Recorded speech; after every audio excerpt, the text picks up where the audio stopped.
দেশের গণতান্ত্রিক ব্যবস্থাকে ব্যাহত করতে বহু ষড়যন্ত্র চলেছে এবং তা এখনও চলছে বলে মন্তব্য করেছেন বিএনপির ভারপ্রাপ্ত চেয়ারম্যান তারেক রহমান। ৮ ডিসেম্বর রাজধানী কৃষিবিদ ইনস্টিটিউট মিলনায়তনে বাংলাদেশ গড়ার পরিকল্পনা শীর্ষক মত বিনিময় সভায় তিনি কথা বলেন। বিএনপি ক্ষমতায় গেলে কি করবে তা সাধারণ মানুষের কাছে পৌঁছে দিতে দলের নেতাকর্মীদের প্রতি আহ্বান জানান তিনি।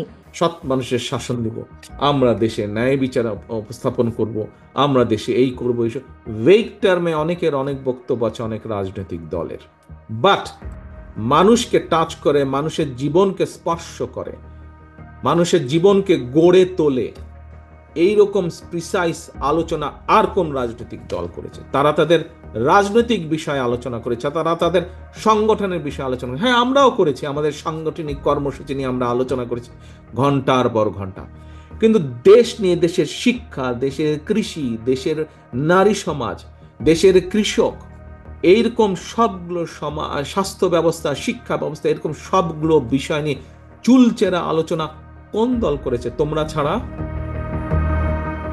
তিনি বলেন, গণতন্ত্রের কোনো বিকল্প নেই, একমাত্র গণতন্ত্রই সমাজে, দেশে এবং রাষ্ট্রে জবাবদিহিতা নিশ্চিত করতে পারে। বিগত যে স্বৈরাচারের বিরুদ্ধে আমরা আন্দোলন করেছি, কেন আন্দোলন করেছি?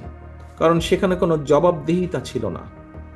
মানুষ বেঁচে আছে কি মরে যাচ্ছে তার কোনো জবাবদিহিতা ছিল না। একমাত্র গণতন্ত্র সমাজে, দেশে এবং রাষ্ট্রে জবাবদিহিতা নিশ্চিত করতে পারে। মানুষের কাছে, সাধারণ মানুষের কাছে জবাবদিহি করতে বাধ্য থাকে একমাত্র নির্বাচিত একটি গণতান্ত্রিক সরকার। দেশ, মানুষ, রাষ্ট্রের যদি ভালো হয়, সেটি তিল তিল করেও যদি ভালো হয়, করতে পারে একমাত্র গণতান্ত্রিক ব্যবস্থা, গণতান্ত্রিক নির্বাচিত সরকার করতে পারে সেটা। এবং বহু ষড়যন্ত্র চলছে বর্তমানে, কিভাবে গণতান্ত্রিক ব্যবস্থাকে ব্যাহত করা যায়।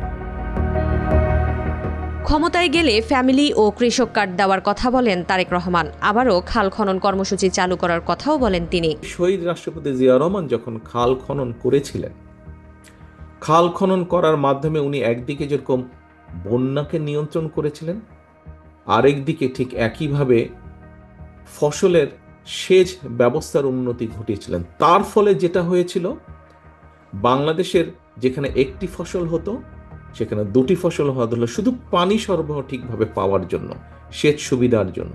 যেখানে দুটি হতো সেখানে তিনটি ফসল হওয়া হলো, শুধু সেচ সুবিধা পাওয়ার জন্য। এই বাংলাদেশ যেখানে দুর্ভিক্ষ হয়েছিল কয়েক বছর আগে শহীদ রাষ্ট্রপতি জিয়া রহমানের সময়, সেখানে খাদ্যে স্বয়ংসম্পূর্ণতা হলো, অল্প পরিমাণ হলেও আমরা বিদেশে খাদ্য রফতানি করতে সক্ষম হয়েছিলাম। আমরা সিদ্ধান্ত নিয়েছি আগামী নির্বাচনে বাংলাদেশের মানুষ বিএনপিকে আবার দেশ পরিচালনায়, ইনশাআল্লাহ দেশ পরিচালনার সুযোগ দিলে আমরা এই খাল খননটি কাজ আবার শুরু করব। তরুণদের উদ্দেশ্যে তিনি বলেন, তোমরা যদি সামনে এগিয়ে আসতে পারো তাহলে এ দেশ টিকে যাবে, নয়তো ভয়াবহ পরিণতি অপেক্ষা করছে। আমি আগেই বলেছি কেন তোমাদেরকে দিয়ে এই অনুষ্ঠানটি শুরু করতে চেয়েছি, কারণ তোমার থেকে এভারেজে যে 5 বছর এবং 10 বছরের ছোট, তোমরাই হচ্ছে বাংলাদেশের ইমিডিয়েট ভবিষ্যৎ। তোমরা যদি আজকে এগিয়ে আসো, তোমরা যদি আজকে ঐক্যবদ্ধ হও, তাহলে এই দেশের সামনে একটি ভবিষ্যৎ আছে। তা না হলে একটি ভয়াবহ কিছু হয়তো অপেক্ষা করছে।